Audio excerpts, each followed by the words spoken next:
La tempête aura coûté 16 à 17 milliards de francs à EDF. C'est ce qu'estime ce soir son président, François Roussely.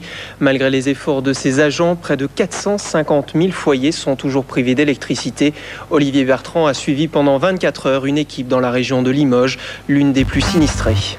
À noter aussi la présence, a priori, dans des leaders des Gilets jaunes, Maxime Nicole, qui a annoncé sur les réseaux sociaux qu'il se rendrait aujourd'hui à Nantes. Alors on a l'impression qu'on flirte ici avec le paranormal. En réalité, on est dans un dispositif mécanique. C'est un minuscule appareil implanté dans le cerveau qui répond à un besoin pragmatique, permettre à un handicapé de dépasser ses limites et s'affranchir de l'aide d'un tiers.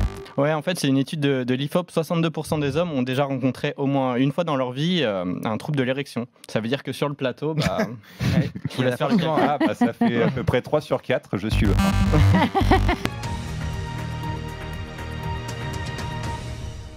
137 morts et 5000 blessés. Dernier bilan de la double explosion qui a ravagé Beyrouth.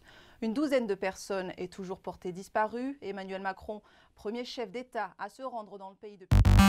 Alors ce matin, d'abord, j'aimerais vous interroger sur le fait que vous êtes sortis, comme nous tous, et ça pique, il fait très froid dehors. C'est aussi dans l'actualité, des températures ressenties en dessous de 0. Et je voulais évoquer avec vous cette initiative d'élus franciliens, notamment l'initiative d'une élue de la ville d'Étampes, les Républicains, qui souhaitent que certains de ses collègues, une cinquantaine, passent la nuit aux côtés de SDF. Rendez-vous la nuit prochaine, gare d'Austerlitz. Est-ce que vous saluez l'initiative? Est-ce que vous envisagez d'y participer?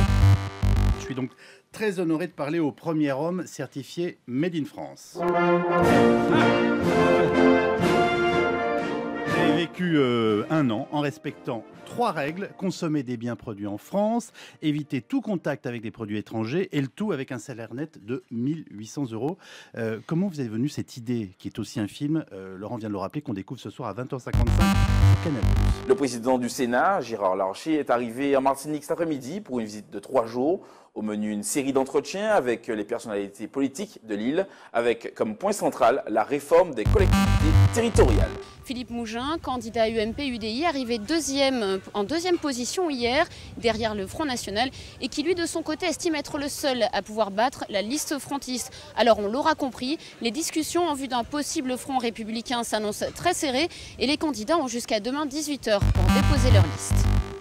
Vous n'avez pas envie de répondre frontalement à votre père. Je répète ma question, Marine Le Pen. Il est très dur envers vous en ce moment. J'ai pas envie de répondre à BFM surtout, que je considère comme ordurière. Pour quelle raison? Ordurière. Car elle manque en même temps de... On peut juste les questions, Marine Le Pen. Non mais je vais vous le dire, récemment, on l'appelle BFM System maintenant. Et pour revenir à votre père, vous n'avez pas envie de répondre? Le premier relais a eu lieu pour les Jeux d'Oslo en 1952. Donc le premier c'était en 36 pour les Jeux d'été, exactement. Mais on n'est pas parti depuis Olympie pour le premier relais, mais on est parti de là. C'est un magnifique endroit qui s'appelle Morgedal en Norvège, cette magnifique vallée qui est considérée comme le berceau du ski. Alors, dans un premier temps, le FN l'a suspendu. Il a suspendu David Rodriguez. Et ce soir, il annonce dans un communiqué, l'assistant parlementaire, il annonce qu'il démissionne de toutes ses activités politiques. Il avoue être horrifié par ses propos et ne nie plus les avoir prononcés. De son côté, le videur du bar a porté plainte ce matin pour insultes à caractère raciste et violence légère. Une enquête est ouverte. Nous, on l'a rencontré ce matin à la sortie du commissariat. Il m'a dit tout à l'heure que sa famille souffrait de cette situation, donc il ne veut pas s'exposer. Avec nous en plateau, Joachim Sonforger, bonjour. Merci d'être avec nous. Vous êtes député La République En Marche de la 6e circonscription des Français de l'étranger. Vous êtes aussi membre de la Commission des Affaires étrangères et président du groupe d'amitié France-Corée du Sud et vice-président du groupe d'études sur la Corée du Nord. Donc vous connaissez bien le sujet. D'abord, quel est votre regard après ce sommet que Donald Trump qualifie d'historique? Ça fait bientôt 15 ans que j'ai 10 ans. Ça paraît bizarre. 1974, un grand enfant débarque dans le monde de la chanson. Et sur la pointe des pieds, Alain Souchon est timide pour ses premiers pas dans ce qu'il appelle la grande cour des chanteurs. Et dans cet univers de la variété, il doit se démarquer. Là aussi, il y aura bien un Français titulaire, c'est Blaise Matuidi, effectivement, qui est titulaire du côté de la Juventus Turin. Pas de Cristiano Ronaldo, vous savez, suspendu à cause de son tirage de cheveux. Et donc ce 3-5-2, a priori, avec Paolo Dybala et Mandzukic devant du côté de la Juve. À noter du côté de Berne, eh bien Guillaume Moirot, lui aussi, est titulaire à la pointe de l'attaque. Est-ce que c'est le salaire d'RMC comme Zlatan qui t'a... Non mais là je pense que là il revient x10, hein. Il a fait une bascule de j'ai malade. envie de te dire... Monsieur est parti à la télévision, il a un contrat télé, il aligne sur la radio. Et après il dit c'est mon club de cœur. Mais arrête un peu. Tu sais qu'il va embrasser les cuissons le premier soir de la finale. Je vais te dire comme Neymar va dire à la 4e journée de championnat, j'ai jamais voulu partir. J'ai toujours voulu rester. Ça se passe dans cette salle, c'est ce que l'on appelle le bocal, le centre névralgique d'Infosport Plus, avec toutes les décisions éditoriales qui sont prises ici. C'est également d'ici qui est dirigé le déroulant, vous savez, le fameux petit bandeau que vous voyez sur le bas de votre écran. Donc voilà, vous l'aurez compris, plus que jamais, la rédaction d'Infosport Plus sera au cœur du fonctionnement de la chaîne, avec aussi notre tout nouveau plateau. Je vous rejoins, à tout de suite messieurs. On assume complètement parce que c'est justement le but de la Presse People en été, de montrer les animateurs autrement, de montrer que justement Sophie Davant avait une fin d'année où on l'avait vu pleurer, dire au revoir à ses téléspectateurs dans son émission Toute une histoire l'après-midi. Enfin, et du coup la voir différemment un peu l'été, c'est le but de la Presse People, c'est de voir les gens en dehors de comme ils sont à la télévision. Ni même les médias, personne n'aurait misé $1 sur le Républicain. Et pourtant, alors pour le coup, la palme du flair électoral, si l'on peut dire, revient au scénariste des Simpsons. Et oui, il y a 16 ans, regardez ces images, un épisode de la série imaginait son élection et surtout le bilan catastrophique du candidat sortant. Regardez ces... Et à l'époque, c'était de l'humour ou il y croyait vraiment C'était une mise en garde de l'Amérique. Regardez ces images. En 2012, j'étais chargé pour un hebdomadaire de suivre les partis politiques de gauche. J'avais suivi François Hollande, Jean-Luc Mélenchon et Eva Joly. Et je suis sorti de cette campagne frustré, parce qu'en fait, le job de journaliste politique consiste à discuter avec les représentants politiques, ça va de soi, leurs équipes. Et du coup, de faire leur com, vous voulez dire ? C'est un peu ça, on fait le roman de la campagne. On psychologise le moindre rebondissement. On s'attarde sur la petite phrase, le petit déraillement. Mais en fait, on ne s'intéresse jamais à ceux qui doivent décider si oui ou non quelqu'un mérite d'être porté à l'Élysée, c'est-à-dire les lecteurs.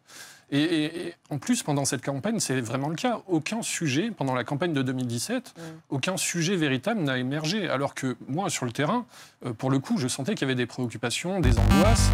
Céline Martelet, on va commencer par l'actualité. Vous êtes grand reporter à RMC, la radio qui a révélé donc que cette jeune femme de 18 ans, toujours en garde à vue ce soir, la compagne du terroriste de Carcassonne et de Trèbes, était fichée S.